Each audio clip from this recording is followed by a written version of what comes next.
Dans cette vidéo, j'ai envie de parler de l'auto-hypnose ou de l'hypnose et de la méditation pour un peu savoir qu'est-ce qui différencie les deux. Et pour ça, j'ai voulu regarder si dans la littérature scientifique, il y avait des études qui avaient été faites pour distinguer un peu c'est quoi la différence entre les deux. Cette vidéo, je vais la faire en version assez simple, assez courte, et je pense que j'en referai une qui creusera un petit peu plus profondément sur le sujet. Mais en tout cas, j'ai trouvé une étude qui vraiment a observé des effets différents d'un point de vue neurologique, notamment en regardant en fait qu'est-ce qui se passe au niveau des ondes cérébrales. Et donc on va parler de ça dans cette vidéo. Donc pour faire simple, et peut-être trop simple, la méditation c'est quelque chose qui va plutôt avoir tendance à focaliser l'attention sur le présent, l'état présent, et être plutôt dans un état d'observation de ce qui se passe et de ce qui survient, dans nos pensées, dans nos sensations, dans tout ce genre de choses. Il y a un état de concentration qui est très fort, qu'on peut retrouver en hypnose aussi. Mais l'objectif en général est de soit se concentrer très fort sur quelque chose, soit de laisser venir les pensées et d'être dans une observation et de presque se désidentifier des pensées qui viennent nous parasiter, entre guillemets. Ça va être un état beaucoup plus porté sur l'observation, ce qui ne veut pas dire que cette observation-là est complètement mise de côté en hypnose. On peut retrouver en fait beaucoup d'effets similaires entre l'induction dans l'état d'hypnose et la méditation. Mais en tout cas, il va vraiment y avoir une grande différence sur l'objectif en fait de la pratique. La méditation va beaucoup plus avoir tendance à être très focalisée sur le présent, ne pas spécialement mobiliser l'imagination et permettre aussi en fait un élargissement de la conscience, une observation plus large de ce qui se passe et de ce qui est et de ce qui vient.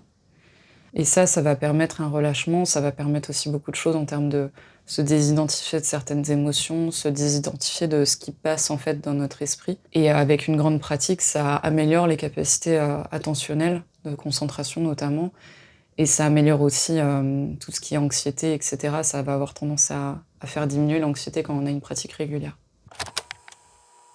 L'hypnose va utiliser des choses qui sont assez similaires dans la période d'induction. C'est-à-dire que ce soit en auto-hypnose ou en hypnose, on commence en fait une séance par se focaliser sur quelque chose. Donc ça peut être la respiration, ça peut être fixer un point, ça peut être prêter attention à des sons. Ça peut être aussi faire tourner les trois. En gros, avoir une attention dirigée vers son corps, ensuite vers de l'auditif, ensuite vers du visuel, et continuer comme ça. Donc l'induction va vraiment avoir ce truc en commun de focaliser son attention sur quelque chose, d'interne ou d'externe, et de venir comme s'absorber en fait dans ces sensations-là, qui vont être très focalisées sur l'instant présent aussi. Par contre, en hypnose ou en auto-hypnose, on a souvent une forme de but. On le fait pour une raison particulière la plupart du temps. Soit on a une douleur et on va chercher à se dissocier de cette douleur-là. Soit on a, par exemple, un problème qu'on a envie de cibler ou de venir modifier ou de venir moduler. Et on va orienter en fait notre séance via des suggestions vers cet objectif-là. On a une intention en fait particulière par rapport à un problème donné. Que ce soit la douleur ou que ce soit une problématique qu'on a qui engendre du stress ou de l'inconfort, un dilemme, c'est-à-dire une forme de dissonance cognitive en fait entre j'ai envie de faire ça mais j'ai aussi envie de faire ça, et ça crée de la tension, ça crée du conflit. Donc on voit bien qu'entre hypnose ou auto-hypnose et méditation, on n'a pas la même intention derrière, on ne recherche pas la même chose. Il se trouve que oui, il y a une différence. Et avant d'en parler, je vais juste décrire brièvement les ondes cérébrales, parce que je vais en parler juste après, et de quoi elles sont marqueurs, en fait, ces ondes cérébrales. Donc en fait, quand on fait un électroencéphalogramme, on observe différentes ondes cérébrales avec des fréquences plus ou moins élevées. L'onde cérébrale qui est la moins élevée, qui est la plus basse, on va dire, c'est les ondes delta. Donc les ondes delta, c'est les plus lentes, elles font moins de 4 Hz, et c'est celles qu'on retrouve quand on est dans le sommeil très très profond. Ensuite, on a les ondes θ, qui sont entre 4 et 8 Hz, et qui sont plus retrouvables dans des états où l'imagination est assez présente, également dans des états de relaxation plutôt profonde, et dans des états de rêverie. Puis on a les ondes alpha qui sont entre 8 et 13 Hz, qui sont des ondes qu'on retrouve quand on est dans un état de repos éveillé, de calme, de relaxation aussi. Puis on va trouver les ondes bêta. Ces ondes-là, elles peuvent aller de 13 à 30 Hz. Elles sont marqueurs d'état d'éveil et d'activité mentale assez importante. Elles sont aussi marqueurs de l'anxiété et de la concentration aussi. Ça va être des ondes qui vont être mobilisées quand on est en train de résoudre des problèmes, par exemple, quand on a une pensée plutôt active et aussi dans les états de vigilance. Et enfin, on a les ondes gamma qui sont situées au-dessus de 30 Hz, qui sont des ondes qu'on retrouve dans des états d'hyperconcentration, quand on est aussi dans l'apprentissage vraiment intense et quand il y a un traitement simultané d'informations. Celles-là, c'est vraiment les ondes les plus rapides. Maintenant que j'ai parlé de ça, je vais expliquer ce que cette étude démontre par rapport à la différence en fait entre les deux états, la méditation et l'hypnose. En fait, il y a un point commun entre les deux états, c'est que dans les deux cas, il y a une diminution du réseau de mode par défaut.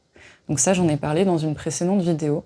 Le réseau de mode par défaut, c'est un réseau qui est utile en fait pour le cerveau parce qu'il est beaucoup mobilisé à la fois dans la créativité, mais aussi dans la mémoire en fait, parce que c'est vraiment ce réseau qui s'active quand on est en train de rien faire de particulier, mais qu'on a des pensées qui reviennent, des choses qu'on a pu faire dans la journée, des choses auxquelles on a pu faire les semaines passées, enfin en fait, comme des pensées qui reviennent à la surface. Mais ce mode par défaut peut aussi un peu se retourner contre nous parce qu'il est très actif lors des ruminations, également lors de l'anticipation anxieuse.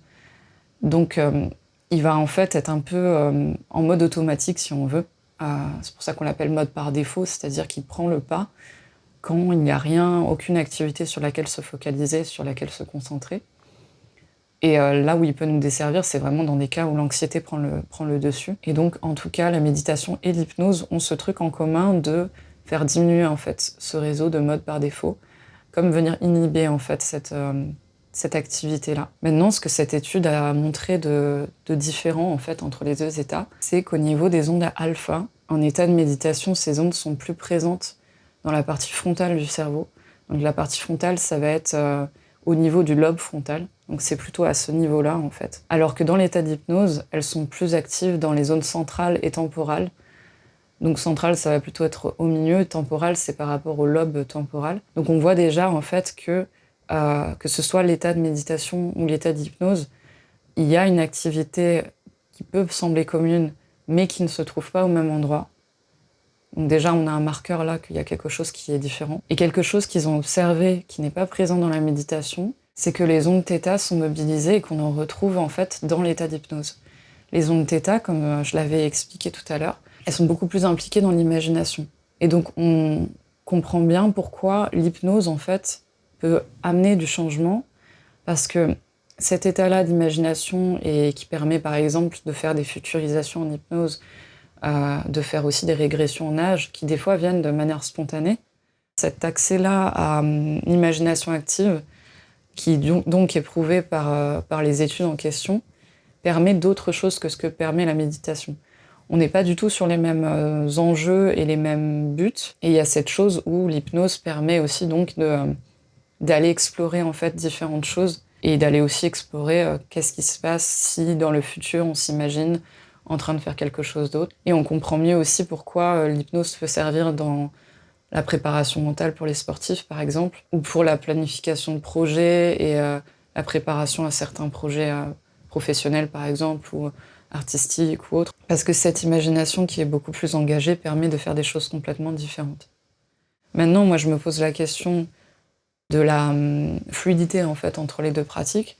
Pour moi, j'imagine qu'on peut commencer une méditation avec cet état-là un peu altéré, où on est très focalisé, très concentré, et on en prend ce qui vient, et faire ensuite glisser cet état-là vers de la suggestion et vers un état d'hypnose.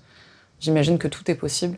En tout cas, les deux pratiques, quand elles sont faites de manière très distincte, on peut voir qu'elles ne mobilisent pas les mêmes activités cérébrales. Donc voilà, j'espère que cette vidéo t'aura intéressé. J'avais vraiment cette curiosité de me demander si c'était vraiment quelque chose de visible et qui avait été étudié d'un point de vue scientifique. J'ai été assez contente de voir qu'il y avait eu une étude de fait, et probablement pas qu'une d'ailleurs, mais c'est en tout cas l'étude qui est la plus citée et qui fait le plus référence par rapport à cette question. Je mets le nom de l'étude dans la description. Et n'hésite pas à me dire si tu as des réactions ou des questions ou quoi que ce soit. Merci pour ton attention et je te dis à bientôt pour une prochaine vidéo.